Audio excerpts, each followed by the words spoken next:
श्री विदुर जी के पूछने पर पहले श्री मैत्रेय मुनि ने वराह अवतार का प्रसंग कहा, भगवान की वो लीला सुनाई।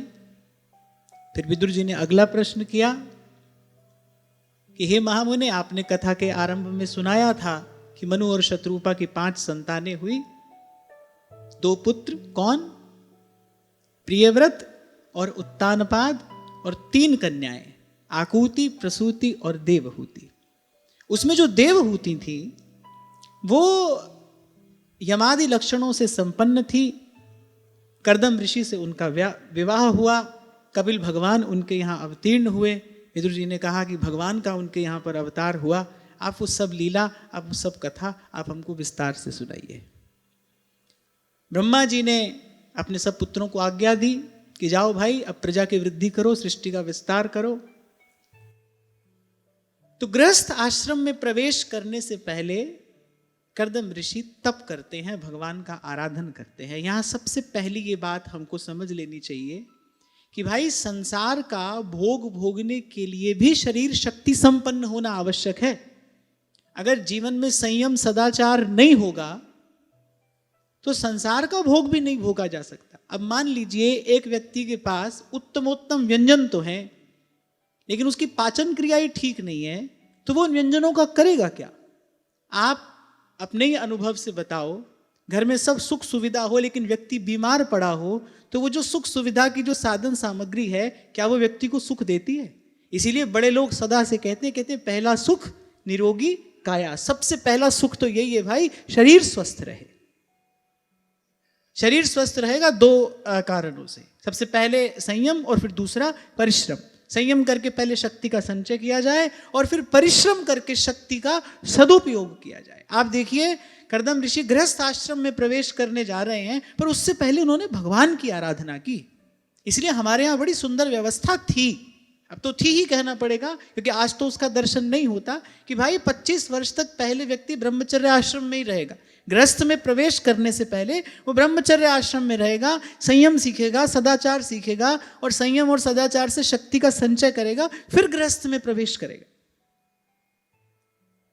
जीवन में सबसे महत्वपूर्ण है नियंत्रण, जीवन में सबसे महत्वपूर्ण है संतुलन। मैं कई बार आपसे कहता हूं ना, आप चलते हैं, चलने में सबसे महत्वपूर्ण कारक क्या है? आपका संतुलन। जैसे आप संतुलन बिगड़ेगा वैसे आप गिर पड़ेंगे, आपको चोट लगेगी।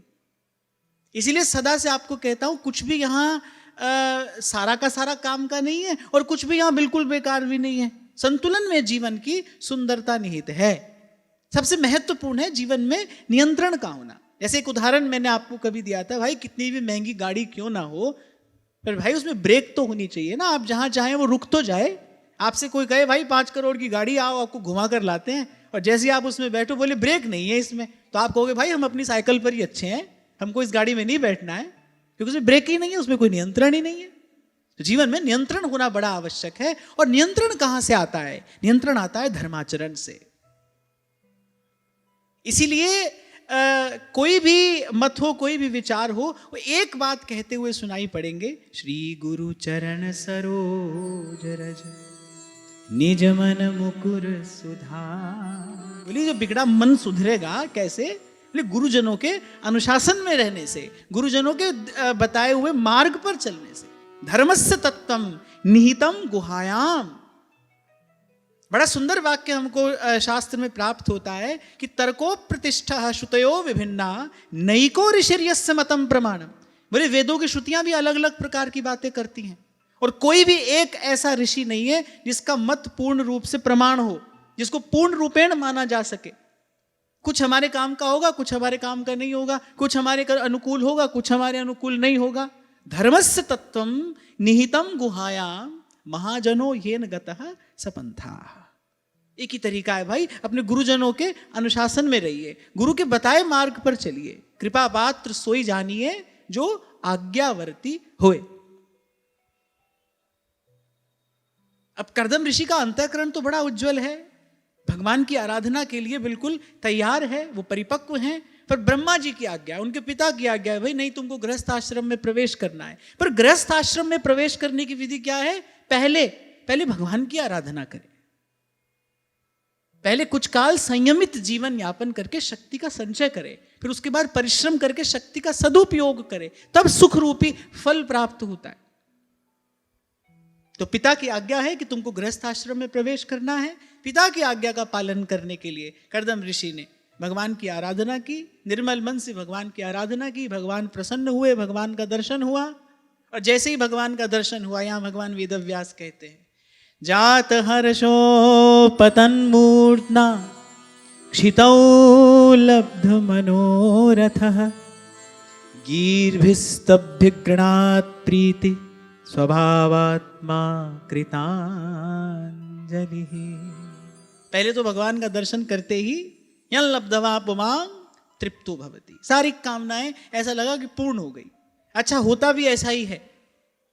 पहले तो गुरुजनों की कृपा से अब मन ये बात मान गया है कि नहीं भाई, प्रभु से नहीं मांगना है, प्रभु से नहीं मांगना है, प्रभु को ही मांगना है। अब तो गुरुजनों की कृपा से ये बात मन मान गया है, भीतर इस बात का प्रकाश हो गया है। पर फिर भी हम तो जीव हैं और जन्म जन्म के हमारे बिगड़े संस्कार हैं। कभी कभी हो जाता है मन विचलित, कब हूं मन इत उत चल जात। पर मैंने अपने जीवन में ऐसा अनुभव किया कि पहले तो मन में कोई तरंग ऐसी उठती नहीं। एक तो ये बात हम जान गए हैं कि भाई प्रभु से कुछ लेना नहीं है, मांगना नहीं है।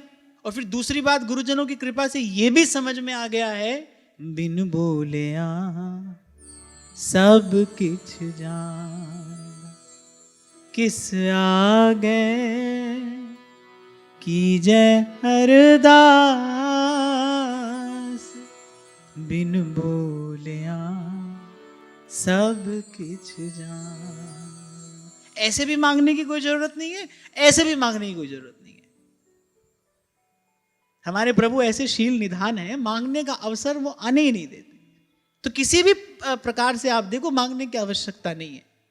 पर ऐसा देखा मैंने, कभी कोई ऐसी मन में तरंग उठ भी जाए तो सोचो कि आज प्रभु से बात कहेंगे, पर लेकिन जैसे ही प्रभु के सन्मुख होते हैं फिर कुछ नहीं रह जाता है कहने को।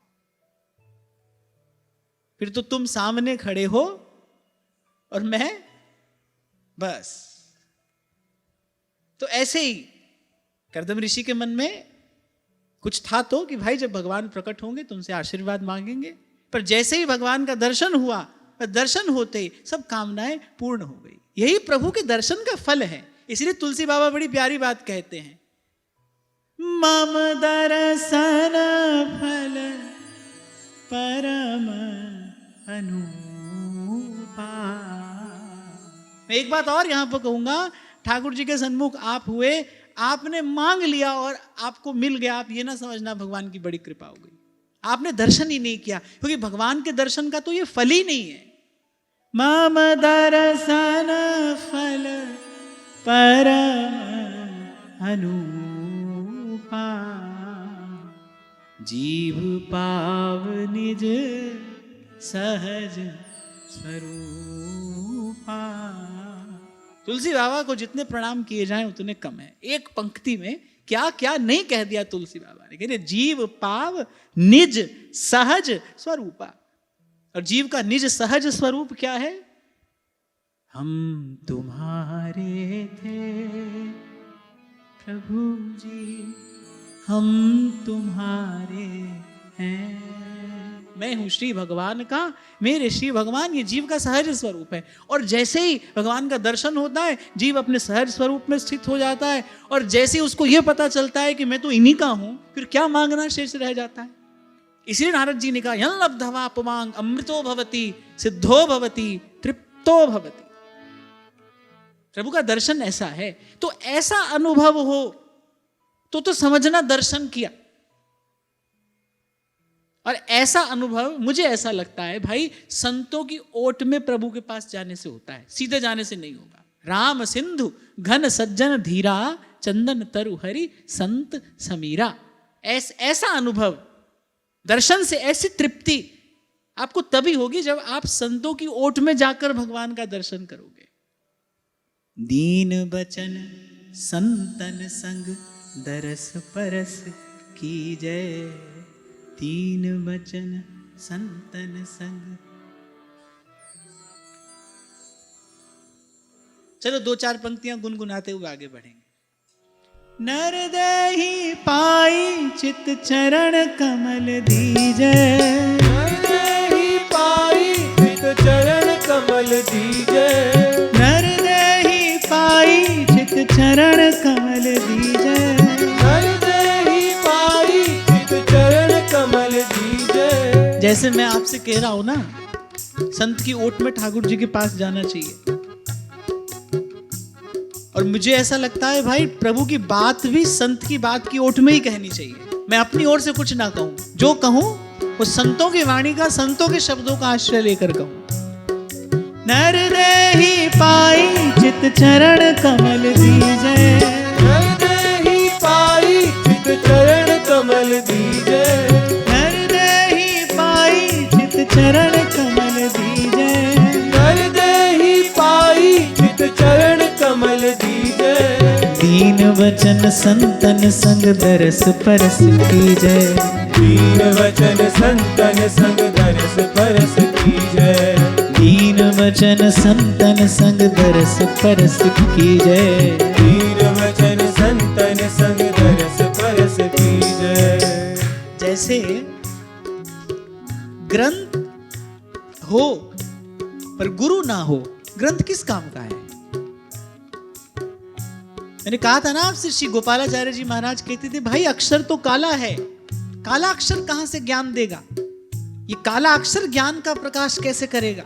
इसीलिए महाराज कहते हैं, जे 100 चंदा उगवे और सूरज चढ़े 1000, एते चानन होया गुरु बिन घोर अंधार। ग्रंथ हो पर गुरु ना हो, क्योंकि दृष्टि तो गुरु है ना, तो ग्रंथ किस काम का है? ऐसे ही प्रभु सन्मुख हो, पर यदि आप ध्यान रखना, पर जीवन में यदि संत नहीं है, सत्संग नहीं है, तो प्रभु का सन्मुख होना भी कोई कार्य सिद्ध करा नहीं पाएगा।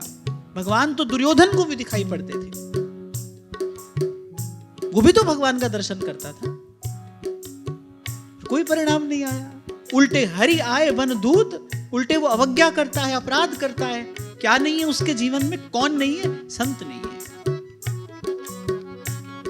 इसलिए कहो नानक हम यही हवाले, राखो संतन पाछे। दीन वचन संतन संग दरस परस कीजे, दीन वचन संतन संग दरस परस कीजे, दीन वचन संतन संग दरस परस कीजे, दीन वचन संतन संग दरस परस कीजे। अगर गुरु की वाणी न हो तो हमको कौन बताए कि निकस कुंज ठाड़े भय बुझा परस्पर अंश, राधा वल्लभ मुख कमल निरख नयन हरिवंश। अगर ध्रुवदास जी की वाणी ना हो तो हमको कौन बताए रूप बेल प्यारी बनी प्रीतम प्रेम तमाल, और दो मन मिल एक है भय राधा वल्लभ लाल।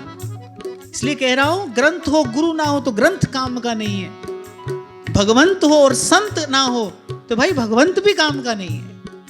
दीन वचन संतन संग दरस परस कीजे, दीन वचन संतन संग दरस परस कीजे, दीन वचन संतन संग दरस परस कीजे, दीन वचन संतन संग दरस परस कीजे।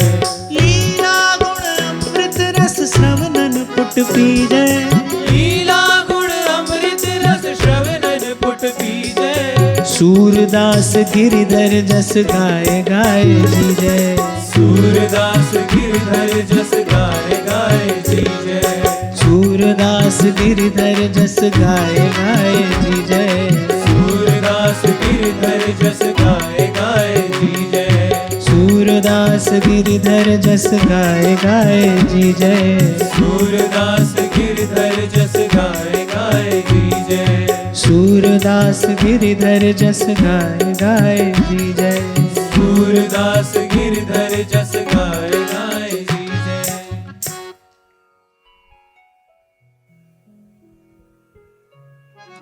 तभी तो आपको कहता हूं भाई, मैं तो उठते बैठते मंत्र की तरह जपता रहता हूं, रटता रहता हूं, ध्याता रहता हूं। भाग खुल्या हमारा साध संगत सो सांवरिया के वट की। भाग खुल्या म्हारा साध संगत सू सांवरिया के वट की।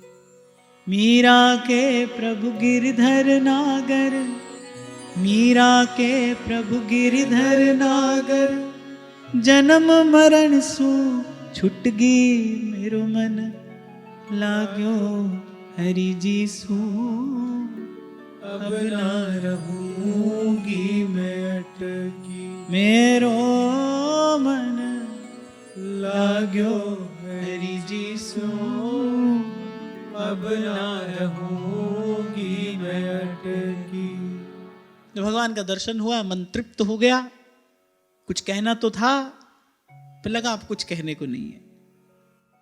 जात हर्षो पतन मूर्धना, क्षितौ लब्ध मनोरथः, गीर्भिस्तभ्यगृणात् प्रीति स्वभावात्मा कृतांजलि।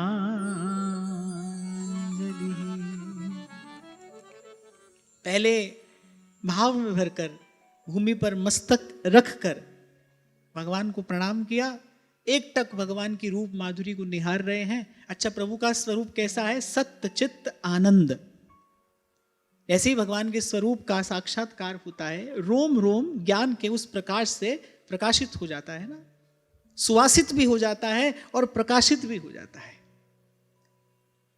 प्रभु से ही प्राप्त जो प्रसाद है, उसी से ही प्रभु की स्तुति की जाती है। इसीलिए महापुरुष कहते हैं त्वदीयम वस्तु गोविंद तुभ्यमेव समर्पये। ये जो मैं आपकी स्तुति कर रहा हूं ना, इस स्तुति के मूल में जो ज्ञान है वो भी आपका ही तो कृपा प्रसाद है। इसीलिए महापुरुष ये बात जान गए हैं, इसलिए निर्भर रहते हैं। तेरा तुझको सौंपते क्या लागत है मोर। आपकी वस्तु आपको समर्पित कर रहे हैं।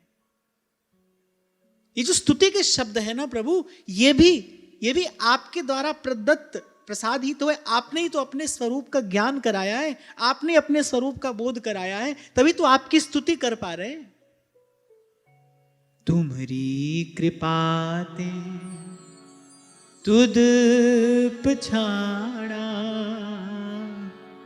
तू मेरी ओट, तू है मेरा मान। ऐसे गुरुजनों की कृपा से थोड़ा जो साधन में कुछ अनुभव हुआ, वो अनुभव ये कहता है कि साधन आदि करके, योग ध्यान आदि करके, अपने मन को निर्मल करके जीव अपने को तो जान लेगा, पहचान लेगा,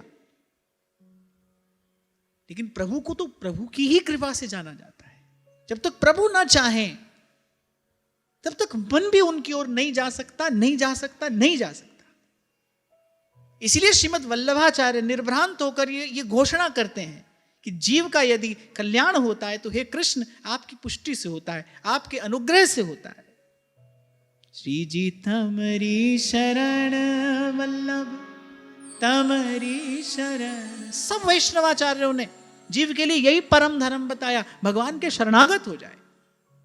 हे प्रभु आपकी शरण में आया हूं, मेरी ओर देखिए, मेरी ओर निहारिए, मुझ पर कृपा करिए। हमारी प्रभु तुम ही सो सुधरेगी, बहुत जन्म हम जन्म बिगाड़े और अब हूं बिगड़ पड़ेगी। और नागरीदास जी कहते हैं नागरिया की सुधरेगी जब अखियां इतही ढरेंगी। जब आप कृपा भरी दृष्टि से मुझे देखेंगे तब तो मेरा कल्याण होगा, तब तो मेरा निस्तार होगा। साधन करके कहीं तक तो आप पहुंच सकते हो, लेकिन ये जो प्रभु को जानना है, ये जो प्रभु का प्रेम है, प्रीति है, ये जो भक्ति है, ये जो प्रसाद है, सुख तेरा दिता लिए, तो भाई भगवान के दिए मिलता है। श्री स्वामी सत्यानंद जी महाराज अमृतवाणी में कहते राम जाप दे आनंद महान। बोले प्रभु के नाम का जो जप है वो महान आनंद प्रद है, महान सुख को देने वाला है। कह राम जाप दे आनंद महान, पर कह मिले उसे जिसे दे भगवान। जिसको प्रभु देते हैं उसको मिलता है। तुद पावे ता नाम जपावे, सुख तेरा दिता नहीं है, सुख तेरा। लइए। मैं कह रहा हूं, आप सुन रहे हैं भाई, सब प्रभु की कृपा तो है। ये नित्य जो यहां होता है ये कृपा का उत्सव ही तो है। आप और मैं नित्य कृपा का ही तो उत्सव मना रहे हैं। वो न चाहे तो कौन कहने वाला और कौन सुनने वाला। जीव ये कार्य नहीं कर सकता है भाई, अपनी सामर्थ्य से नहीं कर सकता है। इसीलिए गीता हो, भागवत हो, तुलसी बाबा की मानस हो, आप देखो सबका विश्राम कहां है।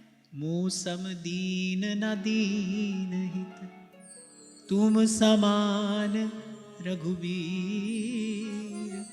त्राहि त्राहि आरत हरण, शरण सुखद रघुवीर। और ये बात जीव को बताने वाला संत के अतिरिक्त और कौन हो सकता है, और किसके बताए समझ में आ सकती है। मैं कहता हूं कोई बता भी दे समझ कहां आती है।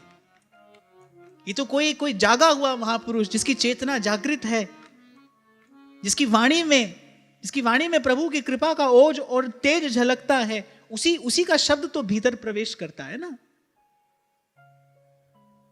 नहीं तो पुनरपि जन्मम पुनरपि मरणम और पुनरपि जननी जठरे शयनम।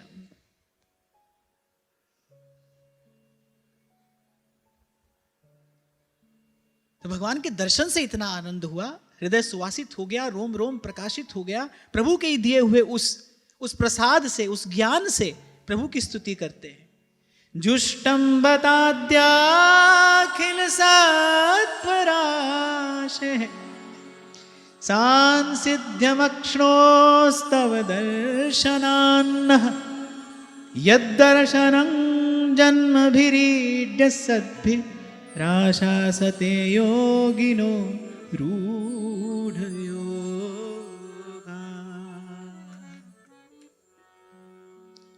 कदम ऋषि ने कहा कि अनेक अनेक प्रकार के साधन करके योगी जन अंत में आपका यही दर्शन ही तो प्राप्त करना चाहते हैं। इन नेत्रों का परम फल क्या है? आपका दर्शन है। देखो भरलोचन हरि भव मोचन। भाई किसी ने आम का पेड़ लगाया, किस लिए लगाया? आम का फल मिले इसलिए तो लगाया। अगर फल ना मिले सारा परिश्रम व्यर्थ गया कि नहीं?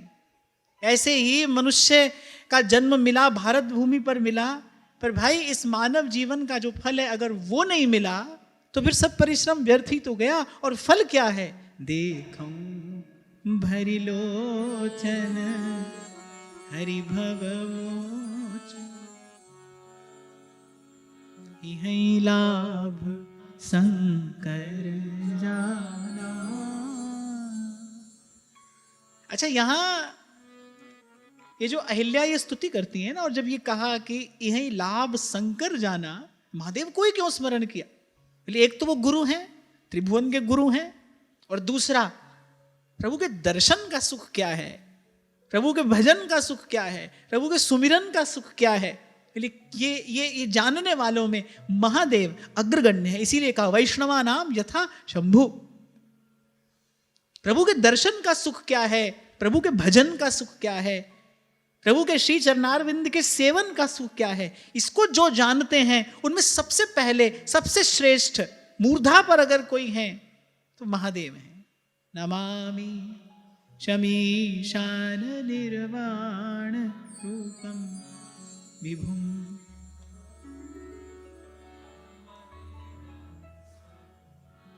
निजं निर्गुणं निर्विकल्पं निरीहं चिदाकाशमाकाशवासम्।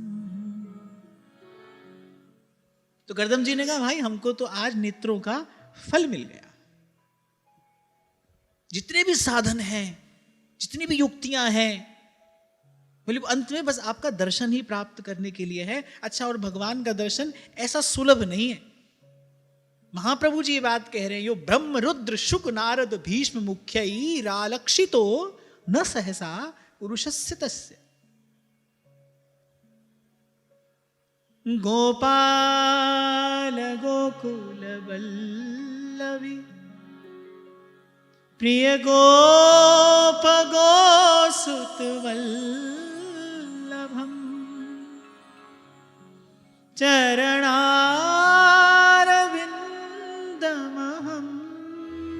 भजे भजनीय सुरमुनि दुर्लभम। ये जो हम दौड़ कर जाते हैं ना, राधा वल्लभ के कुंज बिहारी के राधा रमण लाल के सन्मुख खड़े हो जाते हैं, ये तो भाई इन आचार्यों की हम पर ये अकारण अहेतु की कृपा है, जिनका दर्शन हम कर रहे हैं। तुलसी बाबा कह रहे गोपाल गोकुल वल्लभी प्रिय गोप गोसुत वल्लभम चरणारविंद महम भजे भजनीय सुरमुनि। इनकी ये झलक, इनकी ये छटा, इसलिए सुरमुनि दुर्लभ है। श्री बिहारी जी की आरती होती है तो कहते हैं ना, देवता दर्शन को तरसे। उनको भी ये सुख सुलभ नहीं है, हमको आचार्यों की कृपा से ये सुख सुलभ हुआ है। इसीलिए रसिकों ने हमको सिखाया है कि वृंदावन का वास करना तो फिर करना क्या, निरखो श्री राधा वल्लभ लाल को। ये जोरी मेरे जीवन प्राण, निरखो श्री राधा वल्लभ लाल, दीजो वृंदावन वास, निरखो श्री राधा वल्लभ लाल।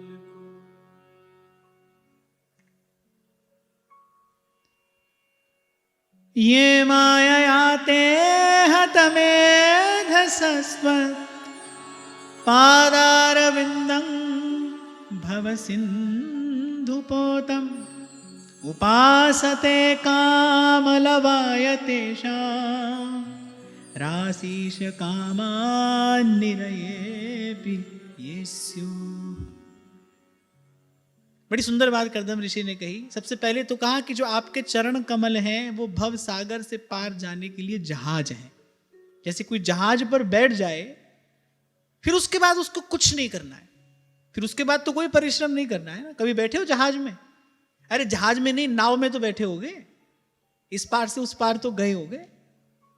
अब नाव में बैठ जाने के बाद फिर कोई परिश्रम थोड़ी करना है, बस नौका तक पहुंचना ही तो होता है।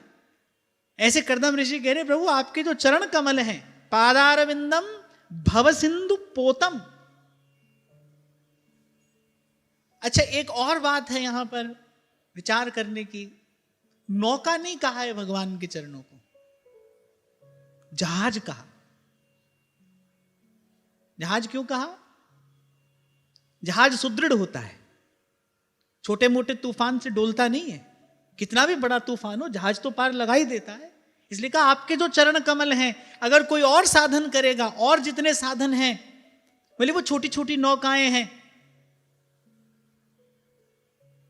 वो छोटी छोटी नौकाएं हैं, माया के प्रबल प्रवाह में डूब जाती हैं, टूट जाती हैं, उनका आश्रय छूट जाता है। पर आपके चरण कमल कैसे हैं? पादारविंदम भवसिंधु पोतम।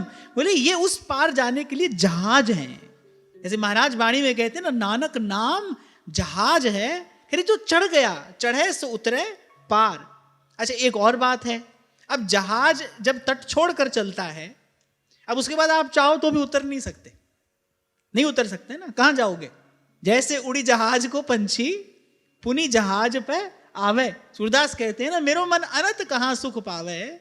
जैसे उड़ी जहाज को पंछी पुनी जहाज पे आवे। एक बार आप जहाज पर बैठ गए और जहाज चल दिया, अब तो भाई वो आपको किनारे लगाकर ही छोड़ेगा ना, बीच में कहां जाओगे। ऐसे ही हमारे श्री कृष्ण हैं, ऐसे ही इनका नाम है, ऐसे ही इनका रूप है। तभी तो व्यास जी कहते हैं अपनी वाणी में, मन बावरे तू हरिपद अटक्यो, मन बावरे तू हरिपद अटक्यो। संतों की कृपा से एक बार मन कहीं भी भगवान के नाम से, रूप से, किसी भी प्रकार अपना संबंध बना ले, फिर तो जैसे उड़ी जहाज को पंछी पूरी जहाज पे आवे। फिर तो प्रभु के नाम की प्रभु के दर्शन की, प्रभु की लीला कथा की ये बान है, पहुंचावे निज धाम। और मैं कहता हूं कि भगवान के नाम से, भगवान की लीला माधुरी से भी जीव का कल्याण नहीं होगा भाई, फिर होगा ही कैसे? फिर होगा ही कैसे? अभी थोड़ी देर पहले मैंने आपके कहा ना कि जीव अल्प सामर्थ्यवान है। जीव जो भी करता है वो अपूर्ण ही है, थोड़ा ही सामर्थ्य है आपके मेरे पास, उससे जो साधन किया जाता है वो भी थोड़ा है। अल्प से भूमा की प्राप्ति नहीं होती।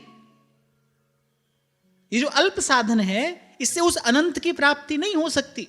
कितना जप कर लेंगे, अब गिनकर भी करो तो भाई एक दिन में 24 घंटा ही तो है। मैं कहता हूं 24 का 24 घंटा भी कोई जप करे तो भी एक सीमित संख्या ही तो है। हमारे द्वारा जितना भी साधन किया जाए वो सब सीमित ही तो है। सीमित से असीम की प्राप्ति कैसे हो सकती है? नहीं होती। इसीलिए संत कहते भाई भगवान तो अपनी कृपा से ही मिलते हैं, हमारे साधन से हाथ नहीं आते, अपनी कृपा से ही मिलते हैं। और वहां उपनिषदों की श्रुतियां कह रही हैं, बोले थोड़ा है उसमें कोई सुख नहीं है। यो वही भूमा तत्सुखम नाल पे सुखम अस्ति। श्रुतियां कहती हैं कि भाई एक बात गांठ बांध लो, ये मोटा मोटा हिसाब समझ लो, जो थोड़ा है उसमें सुख नहीं है, बहुत में सुख है, बहुत में सुख है, थोड़े में सुख नहीं है। अब यहां देखो सब थोड़ा ही तो है, यहां देखो सब थोड़ा ही है, माने सब सीमित ही तो है ना, उसकी एक सीमा है। कितना भी धन साधन संपत्ति आपके पास क्यों ना हो, पर भाई उसको भोगने के लिए जो जीवन है, जो सामर्थ्य है, उसकी एक सीमा है कि नहीं? यहाँ सब कुछ थोड़ा ही है, सब कुछ सीमित है। और वहां श्रुतियां कह रही हैं, ऋषियों का ज्ञान ये बात कह रहा है भाई थोड़े में सुख नहीं है, महत्व में सुख है। यो वही भूमा तत्सुखम नाल पे सुखम अस्ति। ये हिसाब किताब मोटी बुद्धि से समझ लेना। जो भी चीज थोड़ी होगी भाई देखना उसमें थोड़ा ही सुख मिलेगा और पीछे दुख ही देकर जाएगा।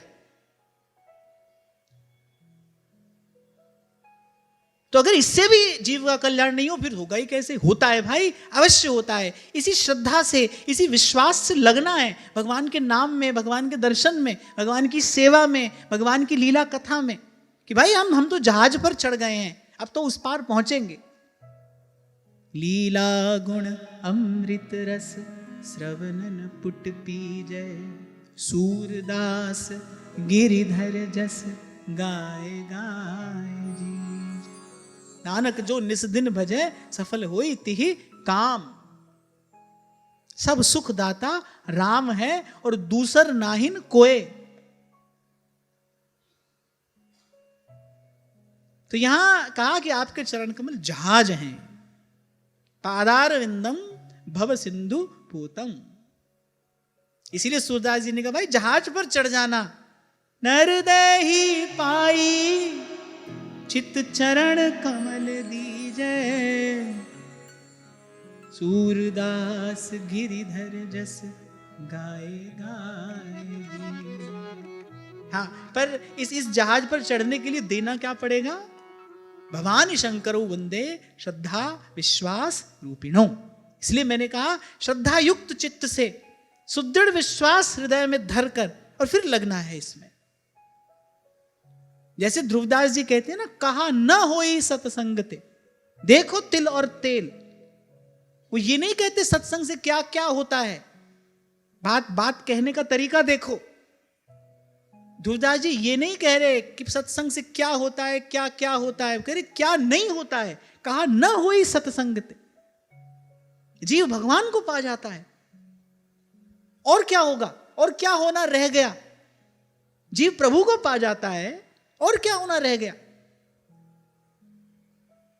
और भाई एक बात तो माननी पड़ेगी कि जब तब साधु तारसी और सकल प्रपंच, इस जगत प्रपंच से कभी किसी को छुड़ाकर भगवान के चरणों में लगाया है किसी ने, तो भाई संत ने ही लगाया है, सत्संग ने ही लगाया है। और सत्संग की इसी महिमा को प्रतिष्ठित करते हुए महादेव ये बात कहते हैं, पद सरोज अनपायनी भक्ति सदा सत्संग। और महादेव से लेकर हमारे महाप्रभु जी तक, भक्ति कर दीप प्रेम कर बाती, साधु संगति करी अनुदिन राती। ध्रुवदास जी तो बहुत सावधान करते हुए कहते हैं भाई इसमें प्रमाद नहीं करना, इसमें आलस ना करना। सत्संग में प्रमाद नहीं करना। और बात कम हो अधिक हो कोई चिंता नहीं, पर सत्संग में प्रमाद ना हो, या में प्रमाद ना करे। जोर देकर कहते हैं रसिकन को संग करे निस दिन, फिर या में प्रमाद ना करे। तो भगवान के चरण कमल जहाज हैं और इस जहाज पर बैठाने वाले संत हैं। संत बैठाते हैं इस जहाज पर, वही पता देते हैं इस जहाज का। और मैं कहता हूं भाई उन्हीं के शब्दों से, उन्हीं की कृपा से और अंतर में इस बात का अनुभव होता है, इस ज्ञान का प्रकाश होता है। मैं तो कहा करता हूं आपसे, श्रद्धा और विश्वास तो दैवी संपद है, गुरु कृपा करके देता है, प्रसाद स्वरूप देता है। क्यों महाप्रभु जी ने व्यास जी को कहा, व्यास जी भगवान के भक्तों के चरणों में जाकर अपना मस्तक रख दीजिए। क्योंकि भक्त की कृपा के बिना भगवान पर विश्वास नहीं होता। तभी कबीर जी ने कहा संत ना होते जगत में तो जल मरता संसार। क्यों जल मरता भाई? संत नहीं होते तो किसी को भी भगवान पर विश्वास नहीं होता, विश्वास नहीं होता तो भक्ति नहीं होती। तेहि बिन द्रवई न राम, और राम कृपा बिन सुपने हूं जीव न ले विश्राम। संत ना होते तो भगवान पर विश्वास ना होता, भगवान पर विश्वास ना होता तो भगवान की भक्ति नहीं होती, भगवान की भक्ति ना होती तो भाई जल ही तो मरता संसार।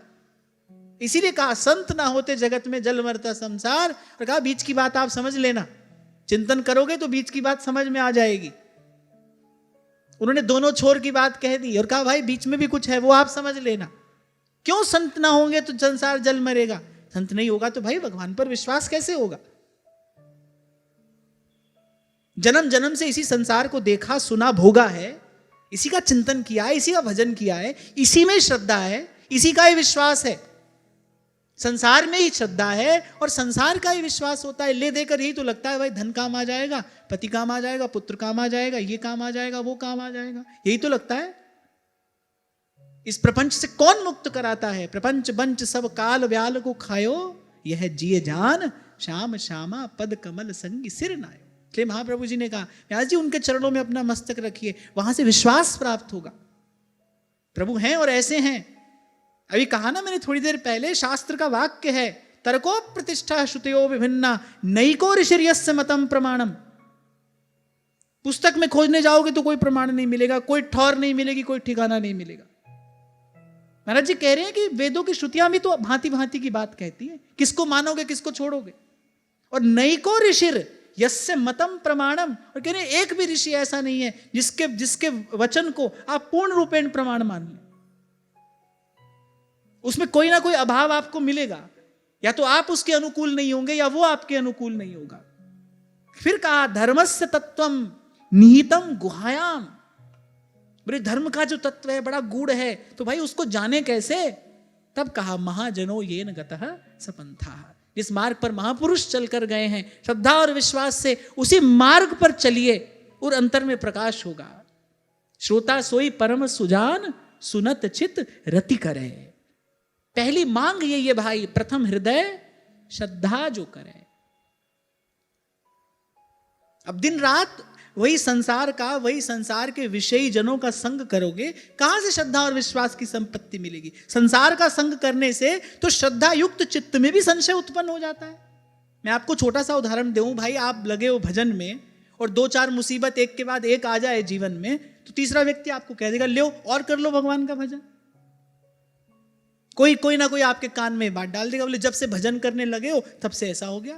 और एक और बात मैं आपको लगे हाथ बता दूं, ये जो व्यवहार है ना, ये जो संसार में आपके हाथ से जा रहा है और आपके हाथ में आ रहा है, अरे हानि लाभ जीवन मरण जस अपजस विधि हाथ।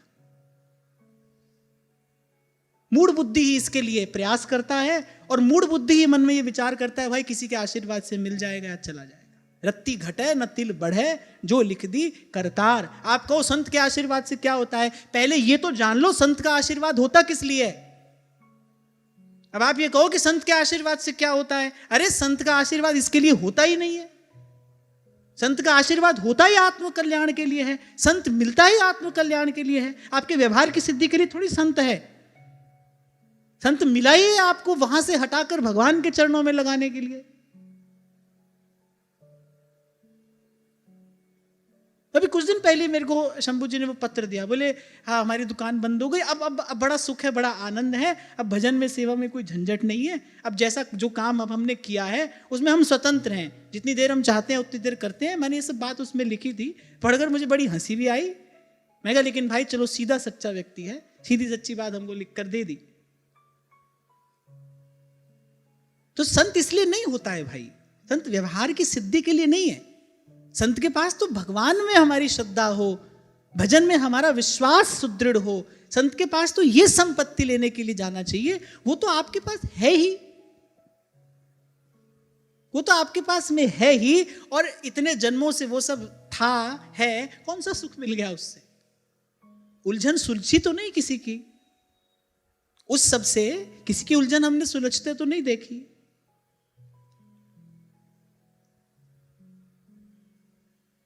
तो श्रद्धा और विश्वास युक्त चित्त से इसमें लगे। सेवक जी महाराज पहली मांग यही कह रहे, प्रथम हृदय श्रद्धा जो करे। और मैं आपको ये कह रहा था भाई वहीं लगे रहोगे तो श्रद्धा नहीं होगी, उल्टे श्रद्धा युक्त चित्त में भी संसार का अत्यधिक संग करने से संशय उत्पन्न हो जाता है, और संशय ऐसा छिद्र है जिसके लिए भगवान कहते हैं संशय आत्मा विनश्यति। संसार का बहुत संग करोगे, जो जो जो भोगवादी है, जो पदार्थवादी है, जिसके लिए पदार्थ बड़ा महत्वपूर्ण है, ऐसे लोग होते हैं जिनके लिए पदार्थ बड़ा महत्वपूर्ण होता है, संसार की वस्तु बड़ी महत्वपूर्ण है। अब उसका बहुत संग करोगे तो क्या होगा? आपका वो जो कोमल हृदय साधन में लगा है उसमें भी छिद्र हो जाएगा, क्योंकि वो तो कांटों की बाड़ी है ना। मैं नहीं कह रहा, कबीर कह रहे हैं, ये संसार कांटों की बाड़ी, वो कांटों की बाड़ी है, और ये चदरिया झीनी रे झीनी चदरिया, राम नाम रस भीनी चदरिया झीनी रे झीनी। ये झीनी चदरिया है, वो कांटों की बाड़ी है, वही बचाकर रखना पड़ेगा ना। इसीलिए श्रीमद् भागवत कहती है दूरम उपाय। एक एक शब्द में युक्ति बताई है श्रीमद् भागवत जी ने। बोले तुम सोचो कि ये सुधर जाएगा ना, दूरम उपाय, तुम दूर रहो।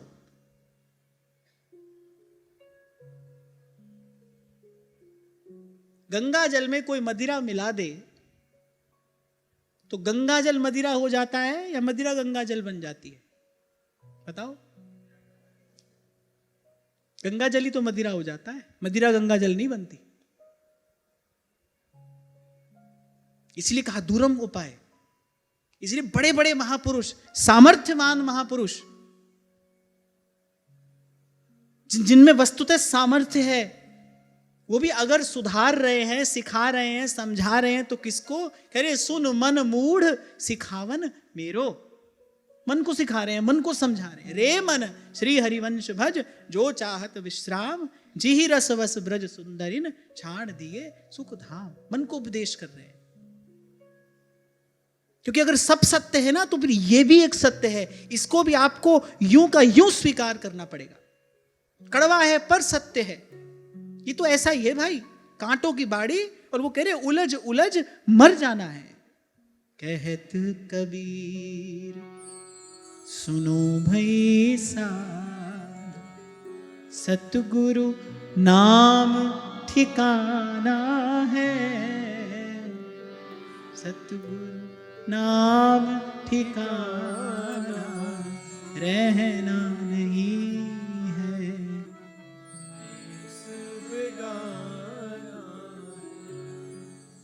तो लगे रहिए, पर अपने मन को समझाने में, संवारने में लगे रहिए। दूरम उपाय। मैं फिर कह रहा हूं, ये झीनी चदरिया है और वो कांटों की बाड़ी है। इसको सुधारने का नहीं सोचना, सबके प्रति सद्भाव रखना, सबका मंगल हो, सबका कल्याण हो। आपको अवसर मिले तो आप सेवा भी करना। वैष्णव जन तो तेने कहिए, पीर पराई जाने रे। हाथ पैर मारने की आवश्यकता नहीं है। गीता में भगवान ने निर्मम शब्द का प्रयोग किया। ये जो निर्मम हो जाता है, निर्मम का अर्थ दयाहीन नहीं है।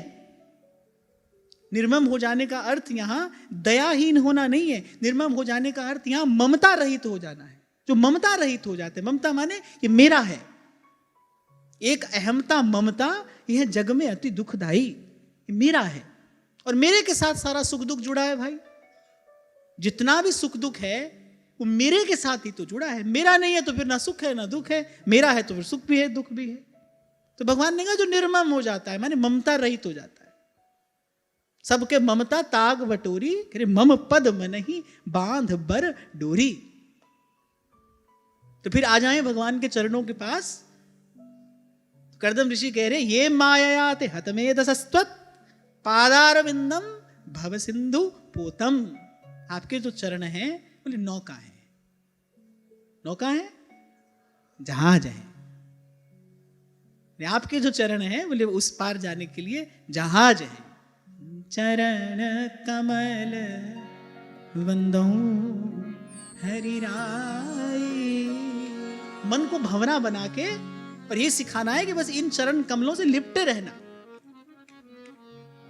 जाकी कृपा पंगु गिरि लंघै, जाकी कृपा पंगु गिरि लंघै, रंक चले सिर छत्र धराही, चरण कमल वंदो हरियाई।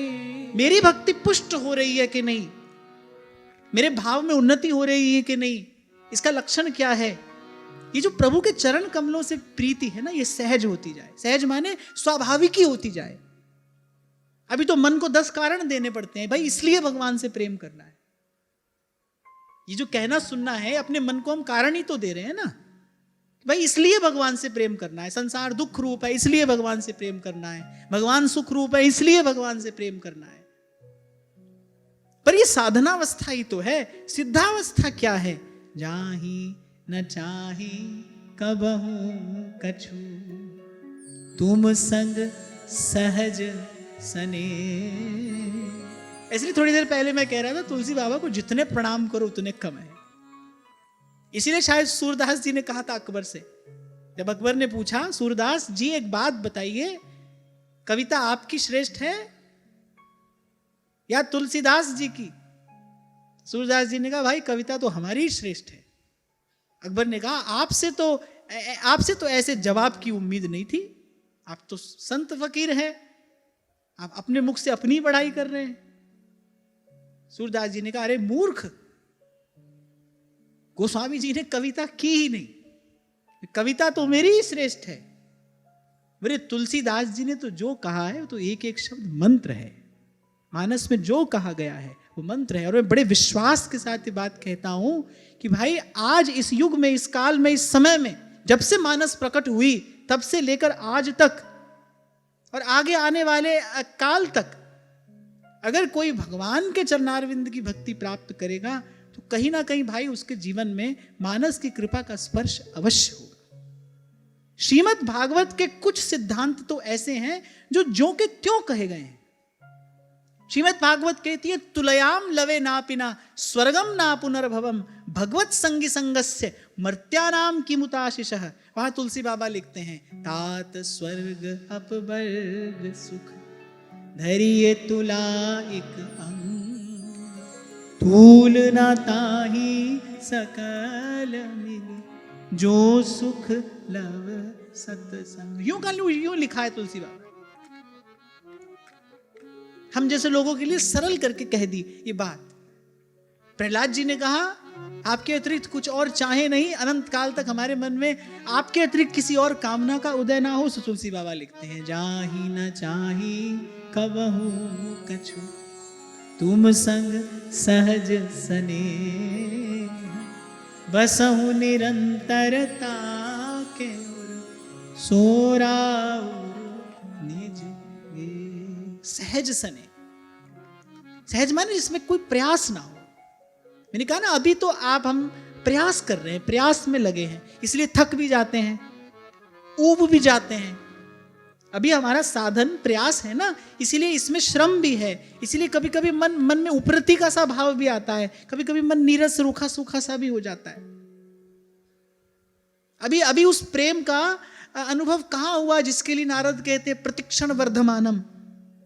अभी तो धूप छांव की तरह भाव आता है जाता है, कभी कम है कभी अधिक है, पर चलो फिर भी भाई हम मार्ग पर चल रहे हैं। अभी उस दिन महाराज जी बड़ी अच्छी बात कह रहे थे, भाई सीधा सच्चा मार्ग मिल जाए ये कितनी बड़ी उपलब्धि है, किसी को सीधा सच्चा मार्ग मिल जाए।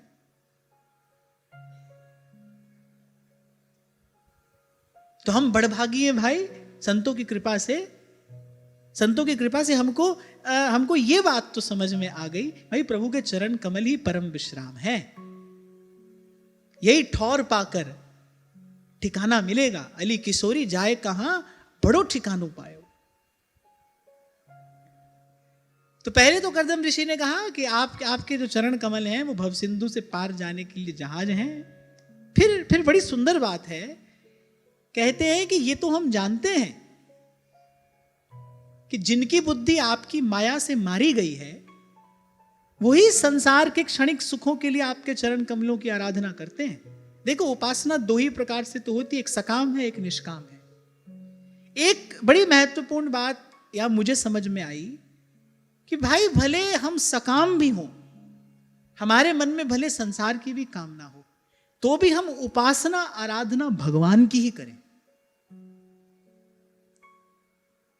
तो भी हम उपासना हम आराधना हम सेवा भजन भगवान का ही करें, द्वार द्वार पर ना भटकें। वो तो बिल्कुल जीवन की दुर्दशा है, वो तो जीव की दुर्गति है, उससे तो अंत में अधोगति ही होती है। द्वार द्वार पर ना भटकें।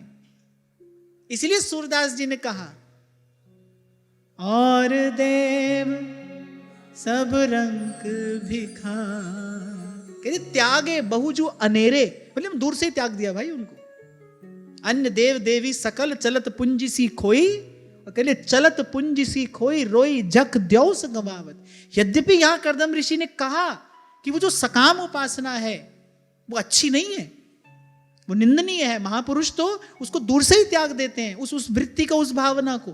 पर फिर भी यदि मन में कोई कामना हो भी तो आपसे ही कहे, आपसे ही याचना करे, आपसे ही उसकी आशा करे, उसकी प्राप्ति के लिए आपकी ही आराधना करे, कहीं और न जाए, कहीं और न देखे।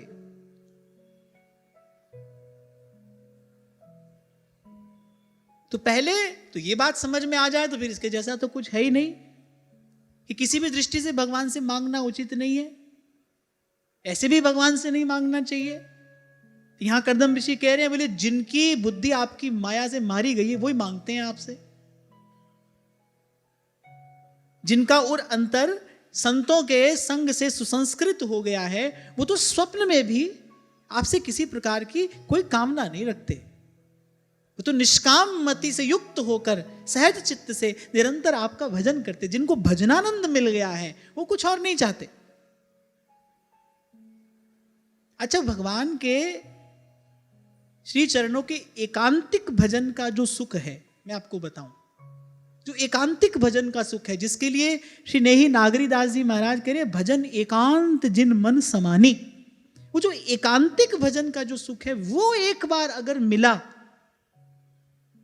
वो एक बार यदि मिला, उसका एक बिंदु भी यदि आपको मिल गया, तो फिर जहां लगी जगत स्नेह सगाई, प्रीति प्रतीति निगम निज गाय, मोरे सबहि एक तुम स्वामी। फिर न शास्त्र की बात समझ में आएगी, फिर ना कोई और धर्म, कोई और मार्ग आपको समझ में आएगा। फिर तो मोरे सबई एक तुम स्वामी, दीन बंधु उर अंतर्यामी। अब भगवान ने गोपियों को जो सब समझाया था वो शास्त्रानुकूल ही था। गोपियों ने कहा नहीं भाई अभी सब हमको नहीं सुनना है, ये सब नहीं समझना है, आप मिल गए। मोरे सबई एक तुम स्वामी, दीन बंधु उर अंतर्यामी। ऐसे भी भक्त हैं और उनकी भक्ति धन्य है। नारद जी को कहना पड़ा ऐसे तो भगवान के सभी भक्त धन्य हैं, पर भक्ता एकांतिनो मुख्या। बोले जो उसमें भी जो भगवान के एकांतिक भक्त हैं, जो बड़ी दृढ़ता पूर्वक पकड़े हैं श्री हरि के चरण कमलों को, जिनको स्वप्न में भी भगवान से किसी प्रकार की कोई कामना नहीं है। श्री चैतन्य महाप्रभु के शिक्षाष्टक में इसका बड़ा सुंदर संकेत मिलता है। मम जन्मनि जन्मनीश्वरी भवताद भक्ति रहितु की त्वयि। न धनम न जनम न सुंदरी।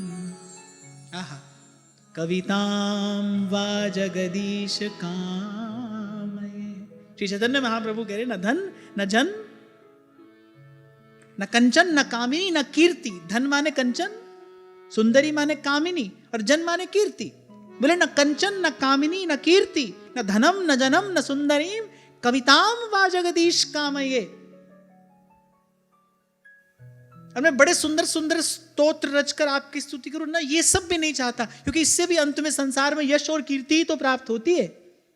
मम जन्मनि जन्मनीश्वरी भवताद भक्ति रहे तु कित्वई। एक बार गुरु कृपा से, संत कृपा से ये बिंदु यदि आपको मिल गया, इस सीधे शब्दों में कहूं, इस रस का चस्का अगर लग गया, फिर भाई न कुछ कहना है न सुनना है। फिर तो पांच तत्व का बनाए पिंजरा, पांच तत्व का बनाए पिंजरा, उसमें बोले मेरी मैना, उसमें बोले मेरी मैना, कछु लेना न देना मगन रहना, कछु लेना न देना मगन रहना। अब आप सोचो भाई, भगवान को प्राप्त हो जाने के बाद भगवत प्राप्त महापुरुष अगर ऐसे ही एकांत में मौन होकर बैठ जाए तो संसार का कल्याण कौन करेगा? भाई ऐसे महापुरुष के होने मात्र से संसार का कल्याण होता है, उसको कुछ करना नहीं है।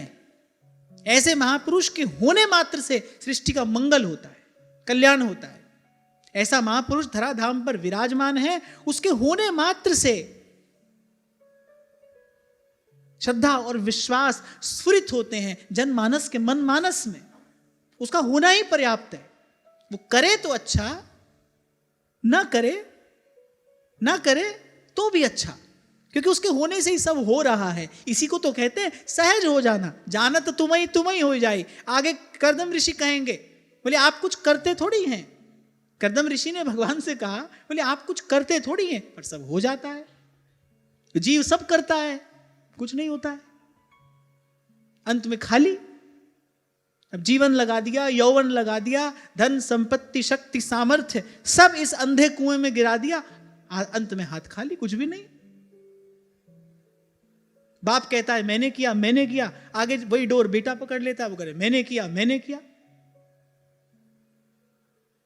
आज संसार में आप जिससे जाकर पूछो, बोले ये सब जो आपके पास है कहां से आया? बोले हमने किया। तुम्ही ने किया तो भाई पिछले वाले सब करके जो गए वो कहां गया? वो जो आज तक बड़े बड़े सिद्ध सामर्थ्यशाली करते रहे वो कहां गया? इसी को कहते हैं प्रपंच बंच सब काल व्याल को खायो। आप सब कर रहे हैं, कुछ नहीं हो रहा है। भगवान कुछ नहीं करते हैं, सब होता है। तो ऐसे ही जो तद्रूप हो गया है, जो भगवत भजन करते करते तदाकार हो गया है, जानत तुम ही हो जाए, वो कुछ नहीं करता है, उसके होने मात्र से सब होता है। भाई अवश्य होता है।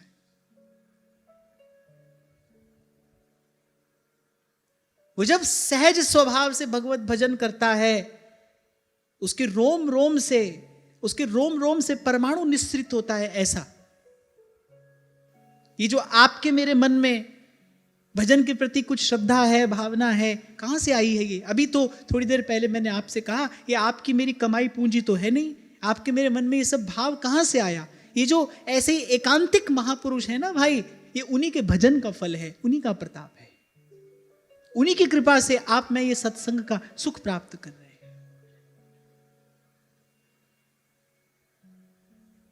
कहो नानक हम यही हवाला, कहो नानक हम यही हवाला, राख संतन के पाछे माधो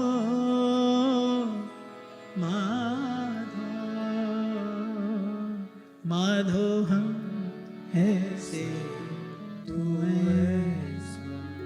सब कुछ दिखाई नहीं देता है भाई इस आंख से, सब कुछ इस बुद्धि से समझा नहीं जाता है। इसीलिए कहने वाला कहता है सितारों से आगे जहां और भी हैं। आपको मुझे दिखाई ना पड़े इसका मतलब ये नहीं कि वस्तु नहीं है। सितारों से आगे जहां और भी हैं, सब कुछ इन आंखों से नहीं दिखाई पड़ता, सब कुछ इस अल्प बुद्धि से ग्राह्य नहीं है।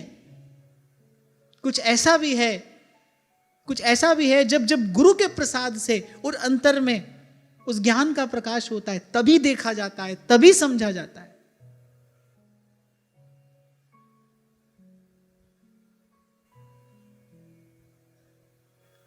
तो गर्दम ऋषि ने कहा कि वैसे तो ये बड़ा निंदनीय है कि कोई आपके चरणों का आराधन करके और फिर आपसे संसार का विषय सुख मांगे। पर फिर भी कर्दम ऋषि ने कहा, लेकिन प्रभु आपका स्वभाव ऐसा है, आप तो वो भी दे देते हैं। अभय पद दे विभीषण को किया लंकेश पल भर में। तभी ये दो पंक्तियां बड़ी प्यारी हैं। कह रहे जब ऐसे स्वामी के हाथ में जीवन की डोर है, फिर चिंता क्यों करनी है? उसी के हाथ है मेरी नाव, तो किस बात की चिंता। मांग कर केवल हम छोटे नहीं होते, हम प्रभु के गौरव को भी तो छोटा करते हैं। मैंने कहा ना, अरे वो तो ऐसे स्वामी हैं कि उनके सेवक को कभी मांगने की आवश्यकता ही नहीं पड़ती। जो प्रभु का सेवक है, जो प्रभु की सेवा में है, उसके जीवन में तो याचना का कोई स्थान ही नहीं है। पर फिर भी प्रभु का स्वभाव है।